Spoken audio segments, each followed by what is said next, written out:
AJ, January 13th, based on the commissioner's investigation, you're suspended for the 2020 season and then subsequently fired by the Astros owner, Jim Crane. Now, since then, we've heard very little from people directly involved in the sign stealing scheme of the Houston Astros. You're sitting here now answering questions. Why? So that takes me back to a really tough day. One, I still feel responsible, and I'll always feel responsible as the man out front. I was the manager, the leader. I was in charge of the team.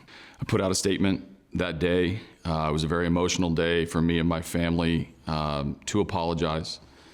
But there's something different about doing it on camera and putting a face to an apology and saying I'm sorry to the league, to baseball, to the fans, to the players, to the coaches. I was the man out front, and I felt like it's my responsibility to put my voice out there and tell a little bit of the story to hopefully start the next step, which is getting past this and getting into the best part of baseball, which is the players in the game.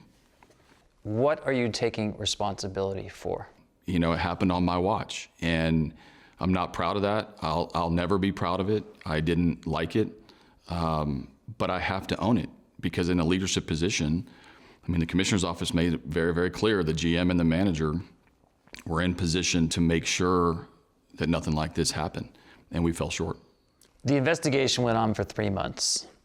You're probably thinking in your head, wondering where it's going, what's going to happen to me. When it came down, were you surprised? I felt responsible from the beginning, and so I knew there was going to be punishment. And if you feel responsible as a leader, like, punishment's going to happen. I didn't know to what extent. I didn't know where the commissioner was going to come in on it. And I was focused entirely on that and our team. I wanted to protect our team. I wanted to shelter our team from everything. And so I knew I was going to be suspended to some extent, and this was something that was never happened before, so nobody really knew how many games or what was going to happen. But when I got the news that it was a full year, that was a tough blow. I mean, that's taking me away from the sport that I love, the sport that I've been around for over 2 decades. After that, when I met with Jim and subsequently lost my job, that created a whole nother part of the day that I didn't anticipate. Jim Crane met with you in person and told you? Yeah, I was in, that day I went downtown to, which is normal in the off season for me, and I was at the stadium. And I was waiting for players to kind of show up for their rehab or their workouts or what was ever going on. And I got notified that was the day that we were going to get the letter, and it was going to come via email. And so I waited and got the email. And then I was asked to come up, or Jim called me and said, hey, can you come down to Houston? Because I live about 30 miles north of Houston. And I said, well, I'm already here. And he said, come on upstairs. And so I went up and had a very emotional conversation with Jim. So it happened fast, and then the press conference happened shortly after the meeting with me. But I was able to have a face-to-face with Jim, you know, both of us being emotional that it had gotten to that point. And then, you know, then I had to focus on my family and get my kids out of school before it hit their phones, you know, things you never have to think about until it happens. Like, I didn't want it to pop up on my daughter's phones at school. Needed to tell my wife and then get everybody home. Take me back to that moment, because your world was just rocked just by being suspended for a year. And now the owner calls you to his office and tells you face to face, you're fired. The man who brought us to the 2017 World Series, you're not coming back here. Yeah. What was that like? No, it was tough. I mean, it was tough. Tough news to hear. You know, we had to move on. Like, I thought, you know, we had to make things better. I think you go into, as a leader, you go into this frame of mind, this mode of, like, protection. You want to make sure your coaches know, make sure your family knows, make sure, like I said, my wife and kids know, make sure the closest people to me know. I was more focused on that. I didn't really even think about me. The commissioner's report makes it clear that you were not an active participant, that you did not endorse it. In fact, it makes a point to say that twice you damaged the monitor that was used to steal signs.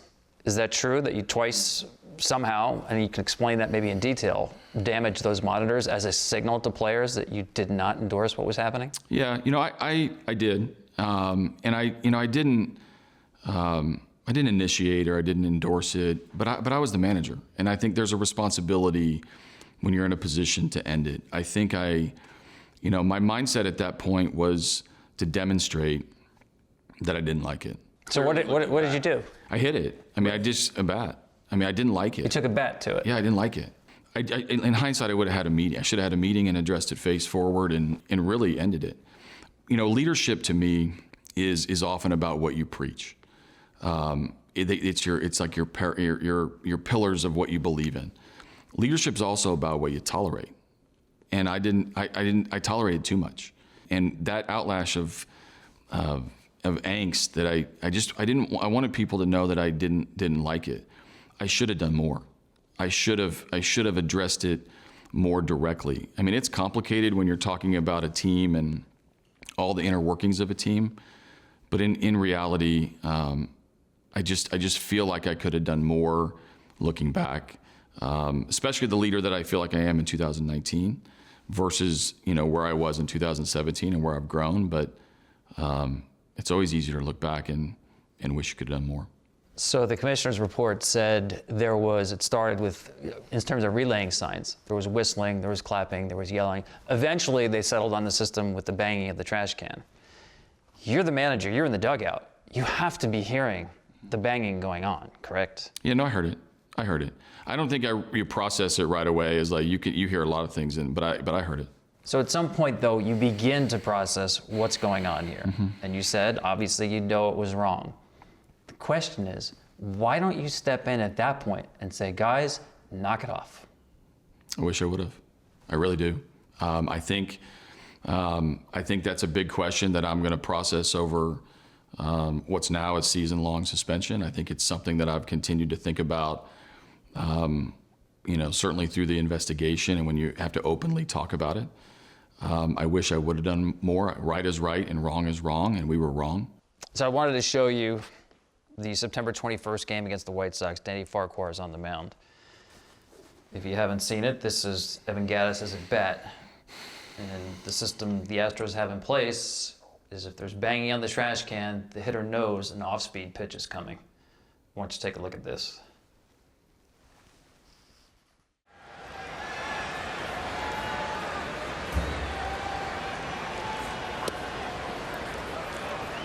Evan Gattis taking a pitch for a ball. It's 1-0.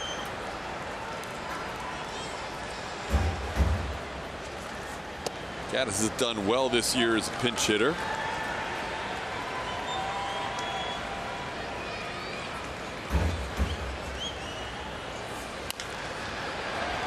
On the ground, foul.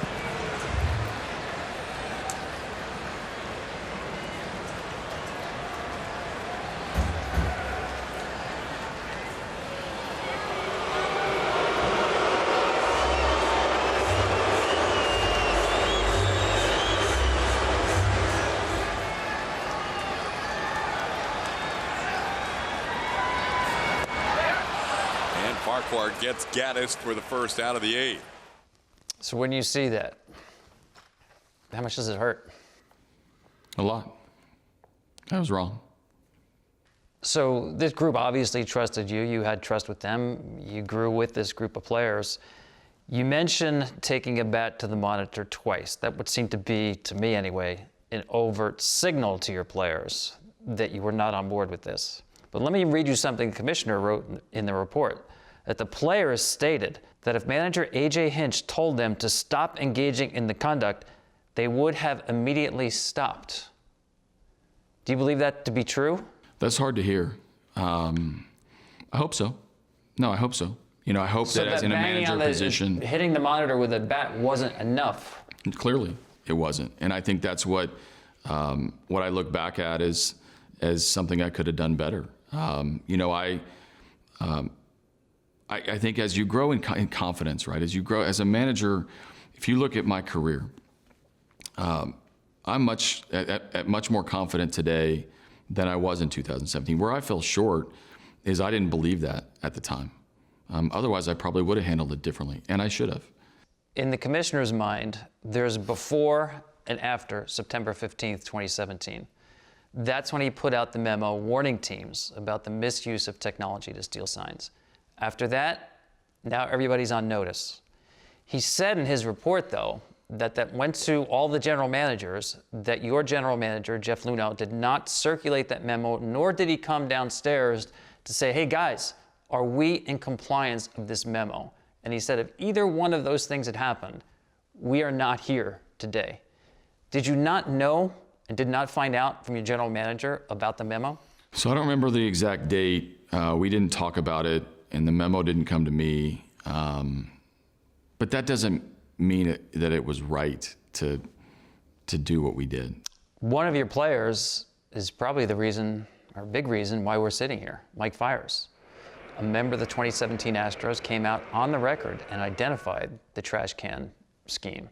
First of all, what was and what is your relationship with Mike Fiers? I haven't spent a lot of time focusing on the emotional side of the reaction to Mike, telling this story and getting this message out. I wish I would have had an environment and a culture that was better for him to have come to me in real time. And I wish I could have done better to maybe get that nudge, that maybe I needed help to get that nudge to make better leadership decisions. So I focus on that. I understand there's going to be people on both sides of the argument on what should have happened or what could have happened. But my relationship, I haven't talked to Mike since 2018, 2019. Every time you play somebody, but I'm focused on how I could have had a better environment for this to be, directed towards me earlier. The commissioner's report makes it clear, how this went down. And I'll quote, with the exception of Cora, the 2017 scheme was, quote, player-driven and player-executed. And yet we've heard so few of the Astros players come out and really take some ownership here. Dallas Keuchel was one who did. He said, it's just what the state of baseball was at that point in time. Was it against the rules? Yes, it was. And I'm sorry for what's come about the whole situation. There's some accountability there. Are you disappointed that your players, more of them, haven't stepped forward? Well, I think players and anyone involved is going to have to handle it how they see fit.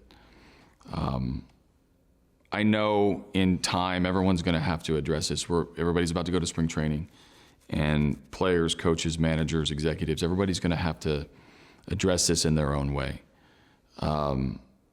Obviously, some of the players that have come out in the fan fests and from around the league have weighed in, and others haven't.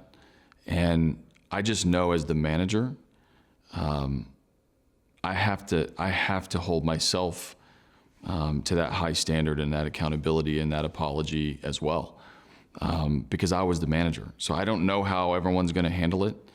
I haven't spent a lot of time on others. I've been so focused on making sure that I stand up as the manager, that while it was on my watch, and truly let people know that I'm sorry.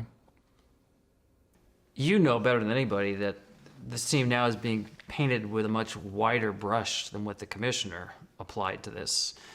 They, according to the report, investigated everything from 2016 through 2019. Their findings are limited to the 2017 regular and postseason and the 2018 regular season. And yet in 2019, you were being asked about the Astros stealing signs, cheating, use whatever terminology you want. Do you remember that at Yankee Stadium of that series? Oh, I remember it. AJ, what do you think of the allegations you guys were using whistles to try to gain some kind of advantage? Man, I'm glad you asked that question. And I thought it would come up today. And it's, we talked about this the other day. And in reality, it's a joke. But, Major League Baseball does a lot to ensure the fairness of the game. There's people everywhere. If you go through the dugouts and the clubhouses and the hallways, there's like so many people around that that are doing this. And then, when I get contacted about some questions about whistling, it made me laugh because it's ridiculous. And had I known that it would take something like that to set off the Yankees or any other team, we would have practiced it in spring training. People have, you want to use the word conflated here, have attached anyway that answer to what we now know about what happened in 2017. Mm-hmm. They saw this as something that was hypocritical on your part, where you're defending your club about not cheating. Explain what you meant. We had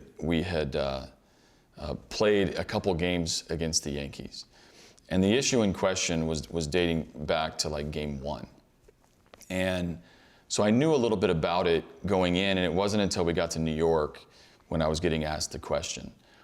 The accusation was that you were getting signs and relaying by whistling to them. And we weren't. When I sat at that podium, I'm going to defend this group of players, and that's my job, and that's how I felt. And I didn't like the line of questioning. It was uncomfortable. I came out firm. It was talking about 2019, and then when the investigation started, and we started getting investigated about 2017, I know it looks bad because it kind of gets blurry in the entire organization over the course of a few years. But I believed in what we were doing in 2019. Now the hindsight of looking at the Astros, people are looking at the Astros in a very different lens based on the commissioner's investigation, which includes now, in their eyes, the 2019 season. We've heard reports about Astros players wearing buzzers underneath their uniforms. That's how they're getting the signal, what pitch is coming. I know the commissioner's office looked into this and they determined there was nothing to it. Can you assure us there were no buzzers or anything like that being used? The commissioner, we got investigated for 3 months, and the commissioner's office did as thorough an investigation as anyone could imagine was possible. I mean, I know he mentioned the emails and the texts and the messages, and I believe them. Here's a ground ball right side, could do it. The Houston Astros are world champions. Every fan, I think, has asked since this story broke. It's more difficult for you because it's way more meaningful. The Astros won the World Series in 2017. Based on what we know now, what we know from the commissioner's investigation, is that championship tainted? It's a fair question, and I think everyone's going to have to draw their own conclusion. I hope over time and the demonstration with the talents of this team, the players, the careers that are being had. We have some of the best players in the entire sport all together on the same team. I hope over time it's proven that it wasn't, but I understand the question. It's a fair question, and people are going to have to draw their own conclusions. Unfortunately, we opened that door as a group, and that question may never be answered. We may never know, and we're going to have to live and move forward and be better in the sport.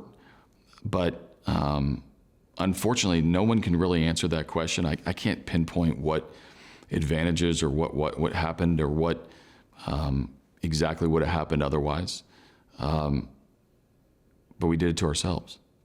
So as this thing has played out and so publicly, and you've got a chance probably more than you wanted to look back on those years and what happened, what's your biggest regret? I should have had a more forceful interaction at the appropriate time, which would have been right when I found out. I look back at all the different things that I've had to do through the course of my career, playing, managing, front office, so many sort of crisis moments or big moments that feel like it's the moment for leadership. And I feel good about them. And in this one, I feel like I fell short. And you know, as a leader, what I've learned and how I've grown and the bigger stages that I've been on, I know how I would respond today. But there aren't a lot of second chances in real time like that. And I regret that. Not only did you lose your job, but really your place literally in the game. By this ruling, you're not allowed to be in a major league ballpark, a minor league ballpark. You cannot travel anywhere on behalf of a major league team, such as scouting, say, amateur players. You've been in baseball your whole life, AJ. Mm-hmm.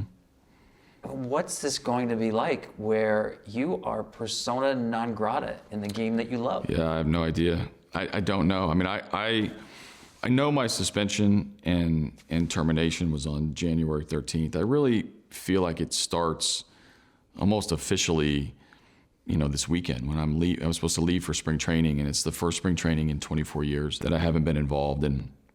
And some of my actions and inactions have contributed to that, and that's what I'm here to own.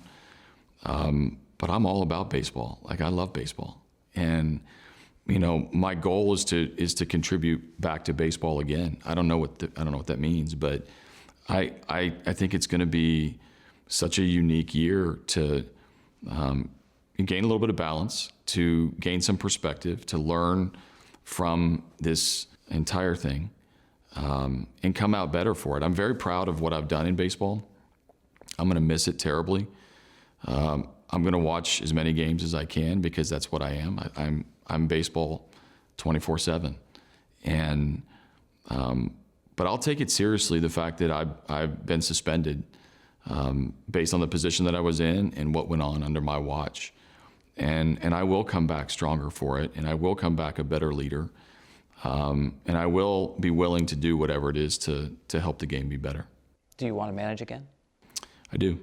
I think it's going to be up to other people to determine whether or not I'm the right fit, but I love managing.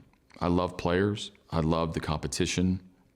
What I've learned about myself over these few years of doing it is that player-manager relationship, that coach-manager relationship, the front office. I love being in the center hubcap of that wheel that makes it all go round. That comes with a lot of responsibility, and I've been proud of how I've handled it. I'm not proud of talking about, the issues in 2017 with the sign stealing, but I'm not going to let that deter me from my hope and desire to have a long career in Major League Baseball doing what I love. Your suspension carries through the last game of the World Series. After that, you confident we'll see you in a uniform in 2021? I hope so. I mean, obviously there's, one of the reasons that I wanted to talk today prior to spring training is because I know the players are going to have to talk, and the manager is going to have to talk, and the coaches are going to have to talk, and executives. The other reason is, I'm going to serve my suspension quietly. It's going to be a long summer. And I don't blame anyone, but myself. And, when that time comes and that season has passed and the playoff series and the World Series has ended, I'll be ready emotionally, physically, for anything.